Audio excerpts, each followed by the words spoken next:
रायगड जिल्ह्यातील नवीन अपडेट जाणून घेण्यासाठी आपले रायगड या यूट्यूब चॅनलला लाईक करा, शेअर करा आणि सबस्क्राईब करा।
डिसेंबर हा जागतिक दिव्यांग दिन आणि त्याचबरोबर 3 डिसेंबर ते 7 डिसेंबर हा जागतिक दिव्यांग सप्ताह म्हणून साजरा केला जातो।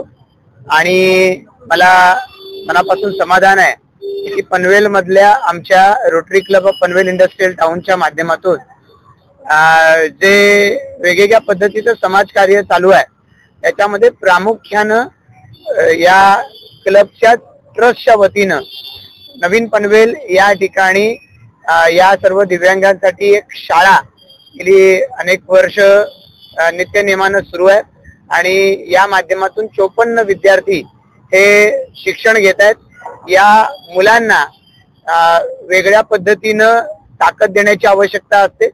शिक्षण जे पारंपरिक आहे त्याच्या बरोबरीनं त्यांना समाजामध्ये उभं करण्याची आवश्यकता असते आणि त्याच्यासाठी रोटरी फाउंडेशन आणि त्याच बरोबरीनं या रोटरी क्लबच्या माध्यमातून जे प्रयत्न करण्यात येत आहेत त्याबद्दल रोटरी क्लबच्या आमच्या सर्व पदाधिकाऱ्यांचं मी मनापासून अभिनंदन करतो। त्यांच्या माध्यमातून या सर्व कर्णबधिरांच्या साठी असलेली ही शाळा, या शाळेच्या आमच्या सर्व शिक्षक शिक्षिका आणि काम करणारे सर्व आमचे सहकारी यांना या निमित्तानं मनापासून धन्यवाद देताना समाजामधल्या आपल्या या सहकार्यांच्या प्रती समाजानं जागरूक असलं पाहिजे ही भावना आजच्या निमित्तानं सर्वत्र व्यक्त होते आहे आणि त्याला या कार्याच्या माध्यमातून rotary club Panvel industrial town साथ देत आहे त्याबद्दल मी त्यांचा मनापासून आभार व्यक्त करतो। आज या ठिकाणी rotary Club of Panvel industrial town charitable ट्रस्टच्या माध्यमातून जागतिक अपंग सप्ताहाच्या निमित्ताने इथे दिव्यांग विद्यार्थ्यांची जी आमची शाळा आहे त्या शाळेचे विद्यार्थ्यांची रॅली आज या ठिकाणी आयोजित केलेली आहे। सर्वसाधारणपणे 3 डिसेंबर हा जागतिक दिव्यांग दिन म्हणून संपूर्ण जगभर साजरा केला जातो आणि 3 डिसेंबर ते 7 डिसेंबर हा दिव्यांग सप्ताह संपूर्ण जगामध्ये साजरा करण्यात येतो। आमच्या शाळेच्या माध्यमातून सुद्धा गेले 20 वर्षापासून आम्ही हा सप्ताह साजरा करतो। गेली 20 वर्ष अशा पद्धतीची रॅली आम्ही लोकांमध्ये जनजागृती निर्माण व्हावी, अपंगांच्या संदर्भात दिव्यांगांच्या संदर्भामध्ये माहिती लोकांना व्हावी या उद्देशाने आम्ही ही रॅली सर्वसाधारणपणे दरवर्षी काढत असतो। आमच्या Rotary Club of Panvel industrial town तर्फे क्लबतर्फे आमचं जे ट्रस्ट आहे त्या ट्रस्टच्या माध्यमातून ही शाळा चालवली जाते। सर्वसाधारणपणे एक 54 विद्यार्थी या शाळेमध्ये शिक्षण घेत आहेत आणि गेली 20 वर्ष ही शाळा कार्यरत आहे। संस्थेच्या इमारतीमध्ये आमच्या रोटरी क्लबच्या इमारतीमध्ये ही शाळा भरते आणि ही शाळा निवासी शाळा आहे। या शाळेमध्ये विद्यार्थी तिथेच निवासाला असतात आणि त्यांचं सर्व प्रकारचं शिक्षण आणि इतर त्यांना सर्व सुविधा क्लबतर्फे ट्रस्टतर्फे दिल्या जातात। 3 डिसेंबर हा जागतिक दिव्यांग दिन म्हणून साजरा केला जातो आणि पूर्ण सप्ताहभर या निमित्ताने कार्यक्रमाचं आयोजन केलं जातो। आमची ही जी रेसिडेन्शियल स्कूल आहे रोटरी कर्णाबधीर शाळा ती rotary Club of Panvel industrial town club आणि ट्रस्टच्या माध्यमातून चालवली जाते। तिथं जवळपास 54 रेसिडेन्शियल मुलं राहतात। त्यांचं राहणं खाणं शिक्षण त्यांना वेगळ्या प्रकारचे जे शिक्षणाची आवश्यकता आहे ती सगळं सुखसुविधा rotary Club of Panvel industrial town charitable ट्रस्टच्या माध्यमातून पुरवली जातात। त्या सगळ्यांची काळजी आमचे शिक्षक वर्ग इतर कर्मचारी वर्ग हे सगळं खूप व्यवस्थितपणे घेतात आणि याला ट्रस्ट आणि क्लब संपूर्णप्रमाणे सहकार्य करतो। थँक्यू।